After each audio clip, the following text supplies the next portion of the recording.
Hello, I'm Paul Beckwith, and in this video I want to talk about the melting of some enormous glaciers in Antarctica that have the potential to completely change the coastal geography of the world, basically. When they melt, they will cause an enormous rise in global sea level, which will impact the entire world. So I'm talking specifically about the Thwaites Glacier. There were two papers that came out today, February 15th, 2023, that represent work from many glaciologists on the Thwaites Glacier in Antarctica. And what they show is a couple very significant things which we didn't know before. So let me go immediately into one of the key diagrams of the one of the papers. Okay, and so what you're looking at is this image here. So this is the ice, the gray. This is the bottom of the ice, and the seafloor is down below. And what you see is, you see the more or less horizontal sloping regions here have relatively lower melt rates. If you look at the temperature of this water, you would expect maybe, something like 30 meters per year of melt. But what we see is on the flat regions here, the melt is slower. It's more like in the range up to maybe 10 meters per year melting. And this is a good thing that it's slower than expected. And the reason is that there's a layer about 2 meters thick of water, melt water, which kind of clings or sticks to the ice bottom, the bottom of the ice, and it prevents the warmer, saltier water from underneath from having a melt rate of, say the 30 meters per year. It's more like, up to 10 meters per year. But the very bad thing is that we have these basal crevices, these basal fractures in the ice, which you can see here. So this particular one here is maybe about 40 meters, 30 to 40 meters high. Well, all of them are, and some of them are very thin, some of them are thicker. The ones that are very thin, I think, are more recently formed, and the thicker ones have been around longer, so that the ice, so that the water coming up here is melting them and widening the cracks. But what you can see is that the melt rates on the surfaces, on the vertical walls of these sharp crevices, is near the maximum on this scale, near 30 meters per year. Okay, on all of them, they're melting very fast. So basically what's happening is these crevices or fractures are forming in the ice, and then they're melting at very high rates.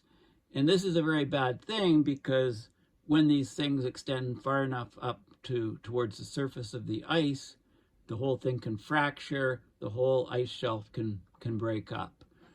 So this image I'll get to again. It's in one of the papers that was released today, February 15th. And the other one is more on the basal melting outside of these basal crevices. Okay, so there's the two papers. So I tweeted out there's been a lot of stuff in the press. There's been a lot of articles today in the press about the Doomsday Glacier is melting rapidly in unexpected ways, scientists say. Okay, so I'll talk about some of these articles that are out, and then I'll go right into the papers. So this is the best article I could find to describe the papers. Rapid melting is eroding vulnerable cracks in the Thwaites Glacier's underbelly, and it's Science News. Okay, so scientists have explored a hard-to-reach ocean cavity under a crucial glacier in Antarctica. So this is a research station on the surface of the glacier. And what they did is they melted a hole through more than 500 meters of ice to investigate the narrow cavity of seawater that is melting what's known as the glacier's grounding zone. So it's where the ice is sitting on the bedrock. As that melts back, the ice lifts off the seafloor and starts to float. Now, this glacier is the eastern part of Thwaites Glacier. It's moving at about a kilometer. Its movement is about a kilometer a year. The faster moving, the other side of the Thwaites Glacier is moving about 3 kilometers a year. So it's safer for the scientists to be on this part, although they will have to go and take measurements on the faster moving part. So Antarctica's most vulnerable climate hotspot is a remote and hostile place, a narrow sliver of seawater beneath a slab of floating ice more than half a kilometer thick. So there's a couple surprising findings. The melt rate on the horizontal parts of the ice, the bottom of the ice, is much weaker than they would have thought, given how warm the ocean is. Okay, so they drilled a narrow hole into the nook, they lowered instruments into it, and they measured the temperature, salinity, etc., and took images, camera images down there. But despite these low melt rates that they found, they're still seeing a very rapid retreat as the ice vanishes faster than it's being replenished. So there were about 20 odd scientists that were doing this research on Thwaites Glacier. It's a massive conveyor belt of ice, dynamic, moving. It opens up on the coastline, and it's about 120 kilometers wide, the coastal region from Thwaites Glacier, West Antarctica. The glacier is losing ice more quickly than at any time in the last few thousand years. That's from satellite measurements. The flow has accelerated into the ocean by at least 30% since 2000. It's hemorrhaged over 1,000 cubic kilometers. That's a kilometer by a kilometer by a kilometer is a cubic kilometer of ice. It's lost over 1,000 cubic kilometers of ice, which accounts for roughly half of all the ice lost from Antarctica. So much of the current ice loss is driven by warm, salty ocean currents that are destabilizing the glacier at its grounding zone, the crucial foothold about 500 meters below sea level at the drilling location where the ice lifts off the seafloor, the bed, and floats. So this is the first ever look. They've had the first ever look at the glacier's underbelly near the grounding zone, and it shows that the ocean's attacking it in previously unknown and troubling ways. Okay, so here's an image of here's the continental shelf, here's the Thwaites Glacier, thinning as you go towards the ocean. There's the water route underneath, and this is the grounding zone where the ice is touching the bedrock here. So they drilled the hole right through the ice here to look at this region, to look in this water sliver underneath the ice. Thwaites Glacier and most of the West Antarctic Ice Sheet sits on a gravelly bed that is hundreds of meters below sea level, making the ice vulnerable to warm, salty ocean currents that hug the seafloor. Thwaites is especially vulnerable because parts of its grounding zone, where it lifts off its bed and floats on the ocean, sit as far as a kilometer below sea level, exposing it to the very warm water coming underneath. So what they did is they drilled the borehole. The diameter is slightly larger than a basketball diameter. Then they lowered the remotely operated vehicle, or ROV, down the borehole into the water. They guided it along, and then they looked all the way along this region here, a few kilometers under the ice. What they found is that most of the melting is concentrated in places where the glacier is already under mechanical stress. within massive cracks at basal cracks. They're called basal crevices. These openings slice up into the underside of the ice. Even a small amount of melting at these weak spots could inflict a disproportionately large amount of structural damage on the glacier. Okay, it's not a surprise to me that the cracks are melting the quickest because they're under mechanical stress, and we know that ice under mechanical stress can melt much quicker than ice that's not under mechanical stress. And we also, you know, a similar thing happens in geology. If you have rock under stress, like for example a fault line, erosion of that fault line is much, much higher because there's a lot of energy in the rock because it's under stress, so that makes it more vulnerable to erosion. Well, the same thing with ice. It's more vulnerable to melting if it's under mechanical stress. So that's not a surprise. So anyway, it's been measured finally. It's a bit of a surprise, says this glaciologist. I don't think it should be such a big surprise because, like I said, in engineering, if a material is under stress, then energy is high and it can be subject to erosion in the case of rock and melting in the case of ice. You know, and think of a crack in a windshield. In a windshield, if you have a crack started, then the forces, the stress is highest at the very peak of the crack, and that allows the crack to self-propagate through, say, your glass windshield. So very similar thing in the ice. So the shrinking glacier, Thwaites Glacier itself, just the glacier itself, has got the potential to raise global sea level by 65 centimeters over a period of centuries, I think much sooner than centuries.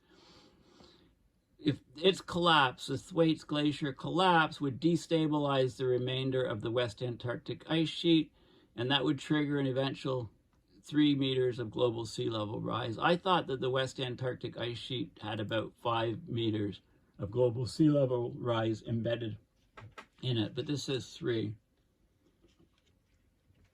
Okay, so the bottom of the ice, outside of the crevices, the basal crevices, there's a cold, thin layer of water that shields parts of Thwaites Glacier's underside. Okay, so anyway, this is a major coup to actually have a device in that region. Like, to get these observations is kind of like a moon shot or even a Mars shot. You know, Thwaites, like most of the West Antarctic Ice Sheet, it rests on a bed that is hundreds of meters below sea level. The floating front of the glacier is the ice shelf. It extends 15 kilometers out onto the ocean, creating a roof of ice that makes this spot almost entirely inaccessible to humans. This might represent the pinnacle of exploration in Antarctica to get down into this region. So 50 million effort, the International Thwaites Glacier Collaboration has been going on, and they landed on the snowy flat expanse of Thwaites in the final days of 2019. They used a hot water drill to melt a narrow hole not much wider than a basketball through more than 500 meters of ice. Below the ice sat a water column that was only 54 meters thick. When they measured the temperature and salinity of that water, they found that most of it was about 2 degrees Celsius above freezing, so that could potentially be warm enough to melt 20 to 40 meters of ice per year. But the underside of the ice, the horizontal underside, seems to be melting at a rate of only 5 meters per year. So this melt rate was calculated based on the water's salinity, because as the ice is melting, the ice is fresh water. As it's melting, it's adding fresh water, lowering the salinity. So they looked at the salinity of the water to estimate the melt rate, and it's only melting at about 5 meters per year. Okay, that's the that's the horizontal surfaces. And the reason for this slow melt quickly emerged. Just beneath the ice sat a layer of cold, buoyant water, only 2 meters thick, derived from melted ice. There's pooling of much fresher water at the ice base. Okay, this is the fresh water. So it basically shields, is a cold layer because it's right in contact with the ice, and it shields the ice from the warmer water below. And okay, so here's how they did it. They used warm water to melt the hole through the ice, and they winched a skinny yellow black cylinder down the borehole. This ROV called Ice Fin was developed over 7 years by a team of engineers led by Schmidt, a glaciologist at Cornell University. Here's them lowering it into the water. You can see the ice. When you're using hot water to drill a hole, you get this scalloping effect here, and that's important. If you're melting the ice quickly, you get this scalloping effect. If you melt it slowly, it's smoother. And that's because there's density variations within the ice. So what they did is they piloted the ROV from a tent. They steered the craft with gentle nudges to the buttons of a PlayStation 4 controller. I think that's really cool. They used a PlayStation 4 controller to guide the ROV. The smooth, mirror-like ceiling of ice scrolled silently past on a computer monitor. They had a live video feed piped up through 3.5 kilometers of fiber optic cable. So they guided the ROV called Ice Fin about 1.6 kilometers upstream from the borehole, where the water column gradually tapered until less than a meter of water separated the ice from the seafloor below. So that's right at the grounding line. And it was basically like barren piles of gravel. There were a few fish and crustaceans called amphipods. This new section of seafloor, revealed as the ice thins, lifts and floats progressively further inland, so that it's been exposed for less than a year. So they were looking at seafloor just newly exposed by the thinning of the ice. Occasionally, Ice Fin would skim by a dark, gaping cleft in the icy ceiling, a Basil Crevice, and they steered the craft into several of these gaps, often over 100 meters wide. And then this is where it gets really interesting. The vertical walls of the crevices were scalloped rather than smooth. Okay, what did I say about the borehole? It's scalloped. If you melt the ice very quickly, you get a scalloped-like surface. If you melt it very slowly, you get a smoother surface. So the vertical walls of the crevices were scalloped. So that means there's a higher rate of melting there than of the flat, icy ceiling. Also, in these places, the video became blurred because the light refracted through vigorously swirling eddies of salty water and fresh water. This turbulent swirling of warm ocean water and cold melt water, it breaks up the cold layer that insulates the ice, pulling warm, salty water into contact with it. So this is why the crevice walls are melting very fast. The walls of the crevices are melting at rates of up to 43 meters per year. There was also rapid melt in other places where the level ceiling of ice is punctuated by short, steep sections. So, if you have a short, steep section, there could be scalloping there and rapid melt there. So the greater turbulence and higher melt also appears driven by ocean currents within the crevices. Okay, each time the ice fin went up a crevice, the ROV detected streams of water flowing through it as though the crevice were an upside-down ditch. These currents moved up to twice as fast as the currents outside of crevices. So the fact that the melting is concentrated in crevices has huge implications. The ocean is widening these features by melting them faster. This could greatly accelerate the years-long process by which some of the cracks propagate hundreds of meters up through the ice, and so they break through the top, calving off an iceberg that drifts away. This could cause the floating ice shelf, which presses against an undersea mountain and buttresses the ice behind it, to break apart more quickly than predicted. This in turn could cause the glacier to spill ice into the ocean more quickly. Okay, so this is a huge finding. Now let's play this video, which is very, very cool. Okay, I'll go to full screen. There's no sound. Okay, so this is the ROV underneath the ice. And you can see the ice is, there's a scalloping on the left. Okay, now it looks like we're at the bottom of the ice. So we were in a, let me just go back here. I think we were in a vertical crevice. We're in a vertical crevice and you can see scalloping, and then you go beneath the ice to the flat part and it's smooth. Okay, so the melt rate up to about 5 meters of ice down here, up to 43 meters in the crevice. So the crevices are opening up like crazy. Okay, let's see what else we see here. This is the flat part of the ice, so it's relatively smooth. And then I think they're going up into, it's hard to tell.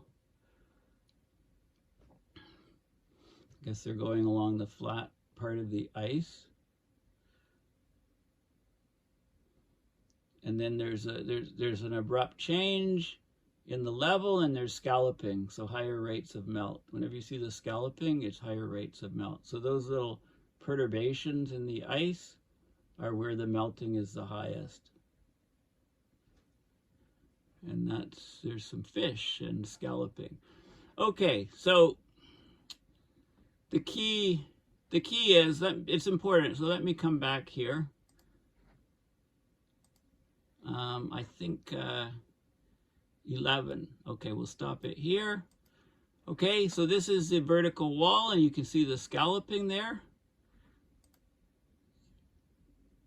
And this is the flat part, and this is the horizontal part, and you don't see scalloping. So low melt rate here, maybe 5 meters per year. The scalloped area is up to 43 meters per year. Okay, so this is important, very important information. Now there are other articles here. Skinny robot documents forces eroding Doomsday Glacier. You know, it's nicknamed the Doomsday Glacier because of its massive melt and sea rise potential. So the robot is 13 feet long, pencil shaped, so it's smaller diameter than about a basketball, so it can actually go right into the hole that they drilled with a hot water drill. 500. They drilled the hole 1,925 feet through the ice. That's 587 meters of the hole. Like I said, diameter just slightly larger than a basketball. They lowered this 13-foot-long pencil-shaped robot into the hole. Then it went underneath, measuring temperature, salinity, current, taking pictures, video. And they found that the fracturing creates these crevices, and these crevices are rapidly melting out because they're higher stress. The melt rates on the vertical walls of the crevices is much, much larger than the melt rate just directly up through the horizontal parts. So this is the failure mechanism. You know, and again, it's called the Doomsday Glacier because of how much ice it has and how much seas could rise if it all melts. So if all that glacier if it fractured, came off, sea level is going to rise more than 2 feet, 65 centimeters. They say that would take hundreds of years, but I doubt it. Tens of years, maybe, it's my guess.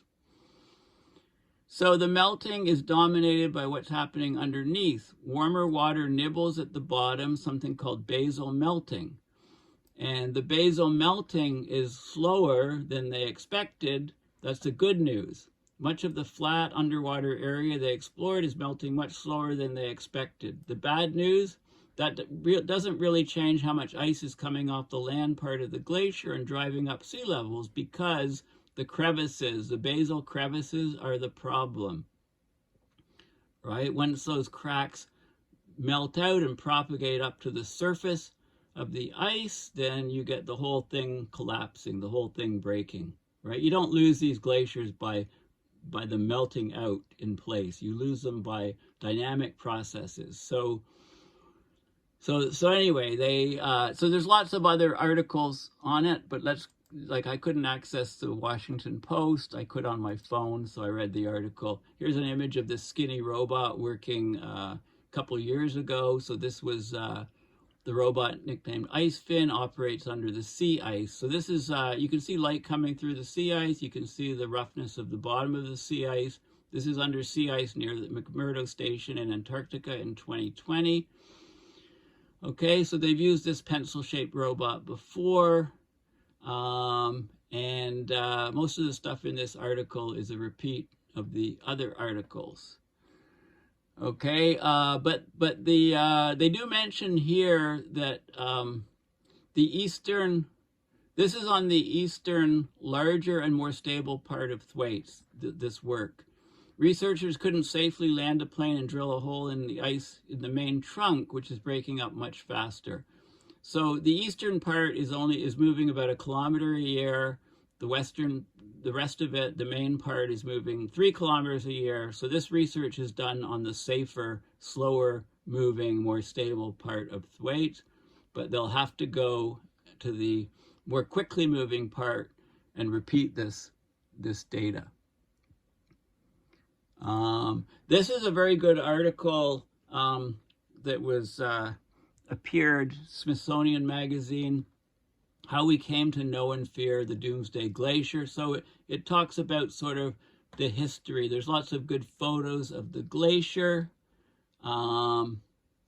This is a satellite image from the Copernicus Sentinel-2 mission for 2020.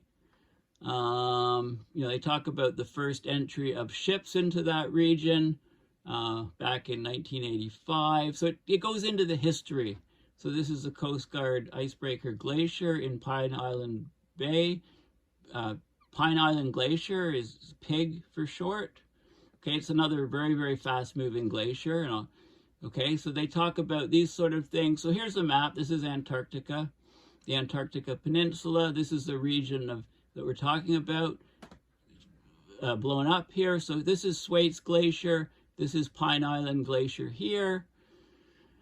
Okay, and they go on, they talk about the history of exploration, how people first started looking at those glaciers and the movement, and there's an image here of the glacier again, the grounding line here, the warm water coming in, ice flow here, calving here. So what we're seeing is we're getting cracks and crevices here, and as the whole thing moves, these things grow, and eventually you get calving. Okay, and it's a retrograde slope, so as you go farther inland, it goes to deeper water, so it's unstable. And Eric Rigno who's one of the co-authors. This is an image February 11th of the, showing ice has recently calved off the Pine Island Glacier. Rigno. At a conference in 1997, Eric Rigno, he presented findings indicating that Pine Island Glacier's grounding line was retreating about 1.2 kilometers a year. And this really set the world alight, this work, because it showed to the glaciology community that glaciers were melting faster than previously thought due to the warm ocean. And, other glaciers were measured. And like I said, Thwaites is, the stable part of Thwaites is retreating about this amount per year as well. But the unstable part, the main part, is retreating at about 3 times that rate. Okay, so this paper, it goes on. This article is excellent. Just Google the title, How We Came to Know and Fear the Doomsday Glacier, to get more of a historical view. But I want to go to the scientific papers. So here's another article. This is from September of last year. It said that Thwaites is closer to disintegration than previously thought. Maybe within 5 years, the whole thing will collapse. Okay, so this is the first paper that came out today. And I'll focus on the diagram. So this paper basically talks about the suppressed or reduced basal melting in the eastern Thwaites Glacier grounding zone. So I'm talking about, based on the water temperature, you'd expect a retreat of 30 to 40 meters of melting. But in the horizontal, but the basal area, the horizontal base, is only melting back about 5 meters, 5 meters per year. And the reason is that there's a cold layer about 2 meters thick of fresh water, just recently melted water that's meltwater from the ice, and it's like a skin effect. It prevents the warmer, saltier water underneath from from eroding or melting the glacier in the vertical direction at such a high rate that they thought. Okay, so let me just read the abstract, and then we'll look at some figures. That's the way to quickly assess papers. Although these papers, they're open source. They're all open source. Highly recommend, if you want to know more about the details, that you actually read these papers, in detail. I'll reread them again in great detail. Maybe I'll, do just a completely technical video on what they're saying exactly, but I'm covering the main points right now. So Thwaites Glacier is one of the fastest changing ice ocean systems in Antarctica. Much of the ice sheet within the catchment of Thwaites Glacier is grounded below sea level on bedrock that deepens inland. So that's a retrogressive slope. So that makes the glacier susceptible to rapid and irreversible ice loss that could raise global sea level more than 0.5 meter. The rate and extent of ice loss and whether it proceeds irreversibly are set by the ocean conditions and basal melting within the grounding zone region where Thwaites Glacier first goes afloat, both of which are largely unknown. So here we show, using observations from a hot water drilled access hole, that the grounding zone of Thwaites' eastern ice shelf is characterized by a warm and highly stable water column with temperatures substantially higher than the in situ freezing point. Despite these warm conditions, low current speeds, and strong density stratification in the ice, the ice-ocean boundary layer actively restrict the vertical mixing of heat towards the ice base. So this results in strongly suppressed basal melting.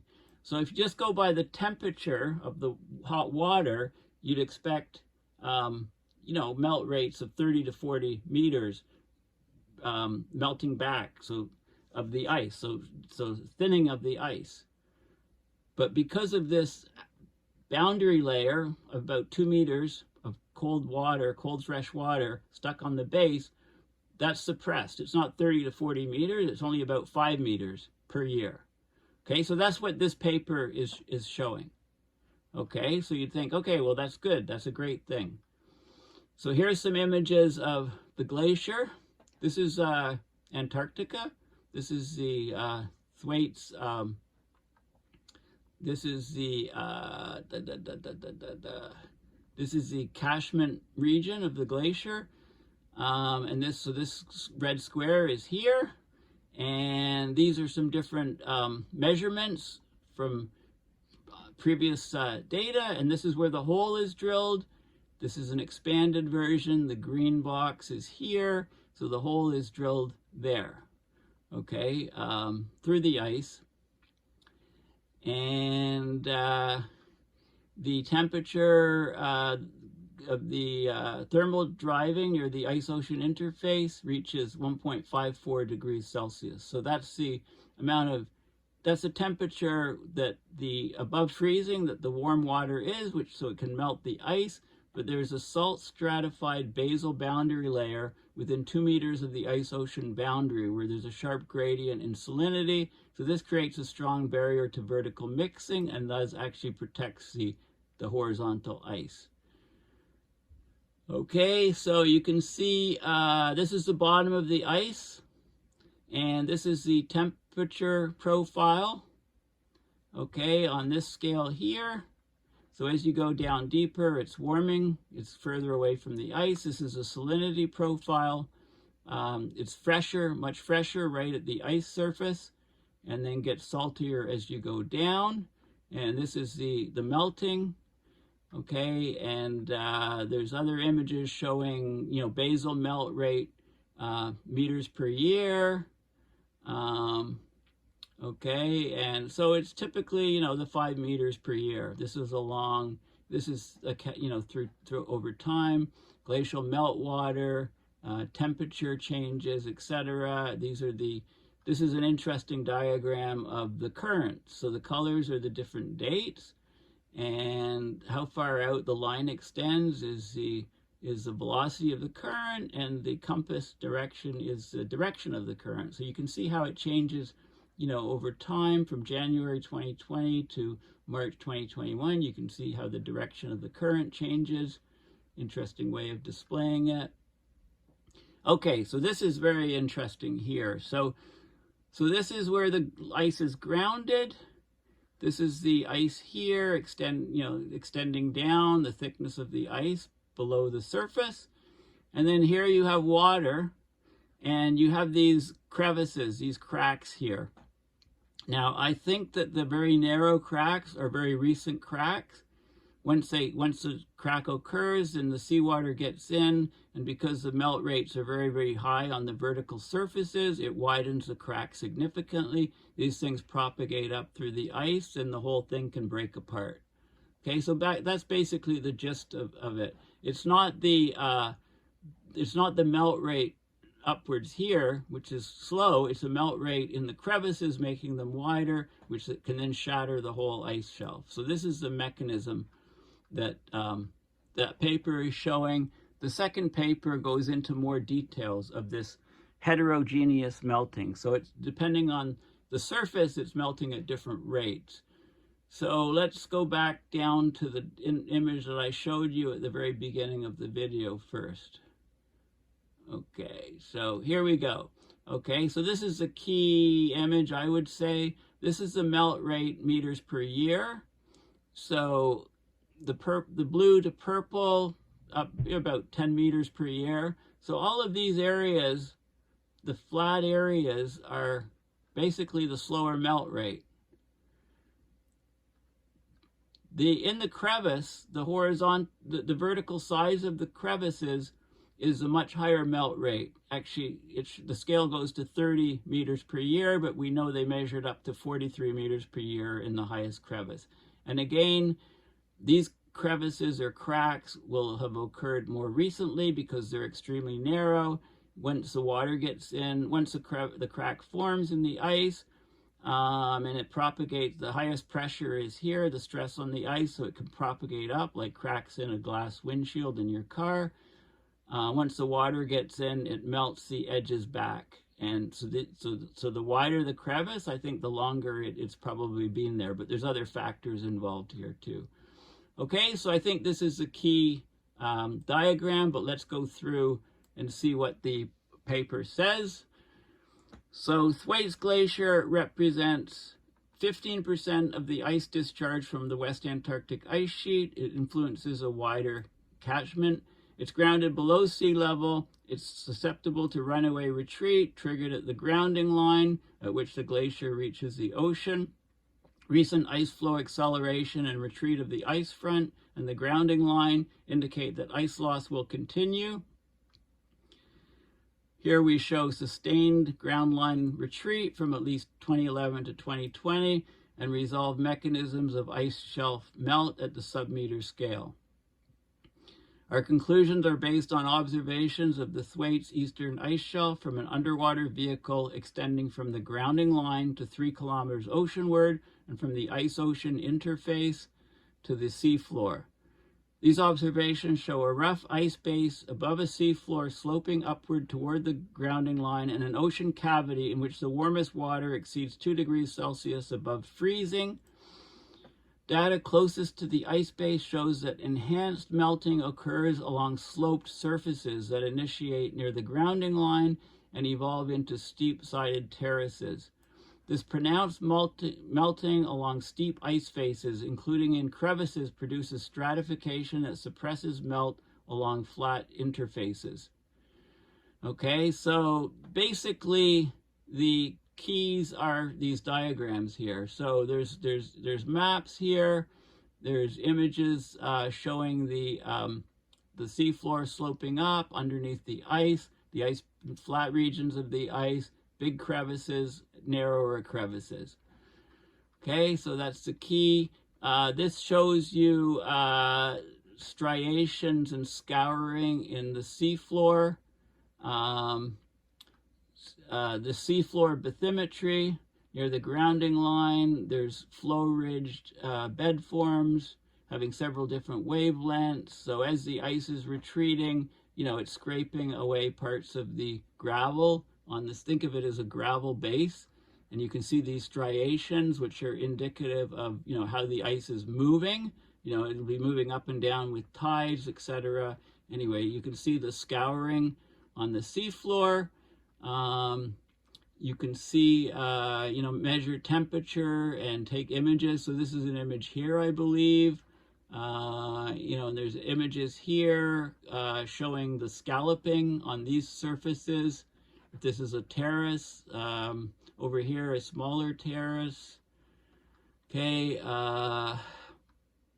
you can see some of the crevices here, crevice, how you pronounce it. And again, this is the key, in my view, this is the key image. Coming back to this image, I mean, this is amazing data, actually, which really shows the true mechanism of how these massive, how we lose these glaciers. I mean, this will apply on Greenland, Antarctica, any glaciers that extend onto ice shelves over the ocean. I mean, this is a mechanism that these things break apart. This is why you can't say, well, they're going to disappear in X amount of years because of the melting upward through them. No, you get these sort of features. You get fissures and cracks from stress. Then the cracks melt out all the way up to the surface, and then the ice just breaks off. Okay, so these things are going to happen a lot sooner than anybody thinks, causing a great increase in sea level rise. And there's lots of interesting data here, and I'm going to go through these calculations. I mean, maybe I should do a several-hour video on just one of these papers to explain actually what is going on for people that want the nitty-gritty details. I'm not going to do it on this particular video. I need to reread these papers multiple times, and they just came out today, and study them in great detail. I'm doing the highlights here. This is the ice fin ROV. So it's actually quite interesting. There's a total of 7 modules. There's a forward science module, including oceanographic sensors, so CTD, DO, dissolved oxygen. The CTD, it measures temperature, salinity, temperature, salinity. It can measure dissolved organic content, like plankton, etc. In it, forward-looking cameras and lighting. You need lights, of course. It's pitch black down there. There's forward directional thrusters. Bathymetric sonar to measure the depth of the water, to measure the distance to the ice. You got to know where the thing is. Although you're guiding it with a PlayStation 4 controller and the cameras and the lights. Rear directional thrusters, rear thruster with rear camera. Fiber optic tether mounts to a bridle at the tail of the vehicle, connects through the rear bulkhead of the electronics module, delivering live data feeds to the surface. Some more images of the different cracks, etc. in the ice. And let's see if there's anything else that I want to show. This is the bathymetry. So the seafloor, more information on the seafloor bathymetry. Images. So this is the scalloping here. So scalloping, yeah, it means very, very high melt rates. So this is an image from the movie that I showed you. This is the vertical surface at the edge of a crevice, and this is the scalloping. And if you go to the bottom of the ice, it's much, much smoother. These are pictures of the bottom of the ice. It's much, much smoother, and whereas in these areas here, you would have more rapid melting. Okay, so let's go back to our key image. Okay, so this is very, very significant paper. It's very, very important. Sometimes, there's lots of papers. I talk about lots of papers. Huge number of being produced and written all around the world on climate from all different aspects. Some of them just kind of poke out and, they stand out above the crowd from all of the others. And I would say that this is one of them because, it's actually quite remarkable that you can go through 500 to 600 meters of ice that you can drill a hole, basketball size, slightly larger, through the ice into a pocket of water only about 50 meters deep. You can lower a remotely operated vehicle and get live camera feeds and operate it with data transmission by a fiber optic link. And then you can guide this ROV right to where the water is only about a meter deep underneath the ice, right at the grounding line. You can measure the temperature and the current and the salinity, and so you get the water density, and you can calculate the amount of melting of at all the different regions of the ice, and you can see the different morphology of the ice surfaces. The very smooth basal edge of the ice, the bottom of the ice. You can see the fractures going up through the ice. You can actually guide the ROV right into them, and then you can see the scalloped nature of the walls, and from the temperature, from the salinities, etc., you can get the melt rates. And the melt rates inside those crevices is up to 43 meters per year. The melt rates on the base are about 5 meters per year. So this is a, this is a crevasse. So it's the base is about 0. This thing's about 35 meters high, very, very narrow and thin.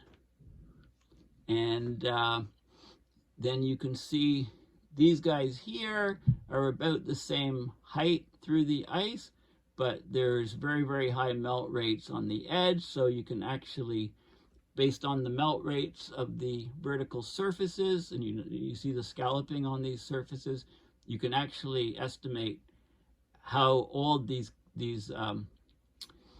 from when the crevice was formed. You can estimate basically the age of the crevasse.